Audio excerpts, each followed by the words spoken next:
Phillis Wheatley Peters, the first African-American published poet. Phillis Wheatley Peters, around 1753 to December 5, 1784, was a groundbreaking African-American author and the first published black poet in the United States.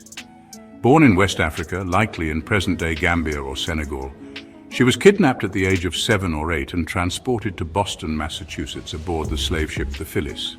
There she was purchased by the Wheatley family, who recognized her extraordinary intellect and nurtured her education. The Wheatleys named her Phillis after the ship that brought her to America. Their daughter, Mary, taught her to read and write, and Phillis quickly mastered English, Latin, and Greek. By age 12, she was reading classical literature and the Bible.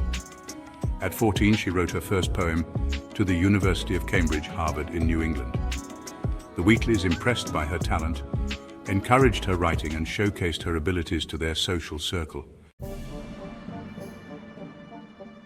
In 1773, Phillis traveled to London with the Wheatleys' son, Nathaniel, to seek publication of her poetry.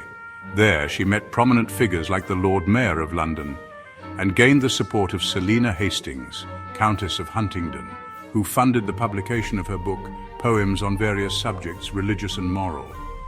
This made her the first African-American to publish a book of poetry.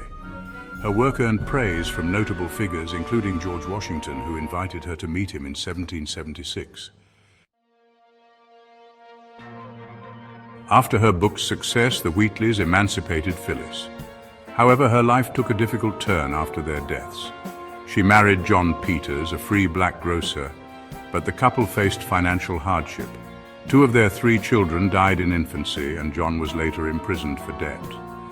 Phillis worked as a scullery maid to support her family, a stark contrast to her earlier life as a celebrated poet. She died in poverty at age 31, shortly after giving birth to a daughter who also passed away. Phillis Wheatley Peters was not only a poet, but also an advocate for freedom and equality. She corresponded with influential figures like Reverend Samson Occom and British philanthropist John Thornton, expressing her belief in the natural rights of enslaved people. Her poem, To His Excellency, George Washington, was widely circulated and even republished by Thomas Paine. Though she proposed a second volume of poetry, the American Revolutionary War and the loss of her patrons prevented its publication. Nevertheless, her surviving works remain a testament to her brilliance and resilience, paving the way for future African-American writers. Phillis Wheatley, a pioneer of African-American poetry. Phillis Wheatley, born around 1753 and passed away on December 5, 1784, was the first African-American to publish a book of poetry titled Poems on Various Subjects, Religious and Moral, in 1773. Her work not only challenged prevailing racial prejudices, but also established her as a foundational figure in African-American literature.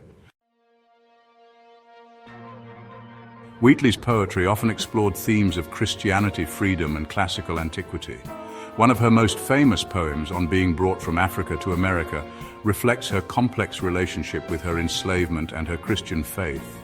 "'Twas mercy brought me from my pagan land, taught my benighted soul to understand that there's a God, that there's a Savior too. Once I redemption neither sought nor knew." Her work also celebrated prominent figures, including King George III and George Washington, to whom she dedicated her poem To His Excellency, George Washington. Over 1/3 of her poems were elegies, while others focused on religious, classical, and abstract themes. Despite her talent, many colonists doubted that an enslaved African woman could write such sophisticated poetry.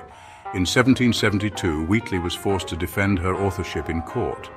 A group of Boston's most prominent figures, including John Hancock and Thomas Hutchinson, examined her and confirmed her abilities.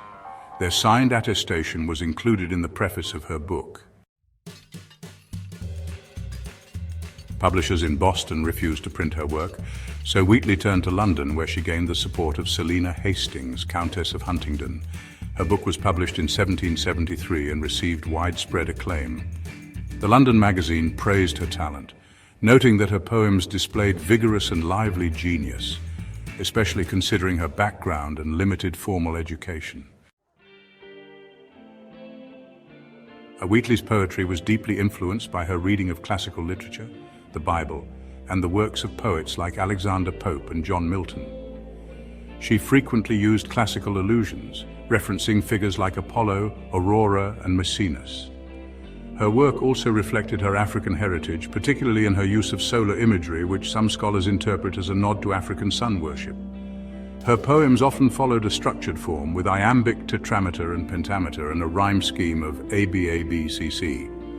Scholars like John C. Shields argue that her use of classical and Christian imagery was subversive, subtly advocating for freedom and equality. Wheatley's work has been both celebrated and critiqued. Some 20th century scholars criticized her for not explicitly addressing her enslavement or African identity. However, others have defended her, noting that she used her poetry to subtly challenge slavery and advocate for abolition within the constraints of her time. Thomas Jefferson famously dismissed her work, claiming that enslaved people were incapable of producing true poetry. Yet Wheatley's legacy has endured. She is celebrated as a trailblazer in African American literature and a symbol of resilience and intellectual achievement. Wheatley's impact is immortalized in numerous ways. Schools, libraries, and community centers across the United States bear her name. She is featured in the Boston Women's Memorial and on the Boston Women's Heritage Trail. In 2019, a blue plaque was unveiled in London to honor the site where her first book was published.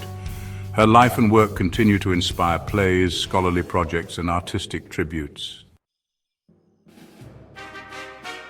Phillis Wheatley's poetry remains a testament to her extraordinary talent and determination. As the first African-American woman to publish a book of poetry, she paved the way for future generations of writers and activists. Her work continues to resonate, reminding us of the power of art to challenge injustice and inspire change. Don't forget to subscribe to our YouTube channel, Africarized. Follow us on Facebook, Instagram, and TikTok. Like, share, and leave a comment.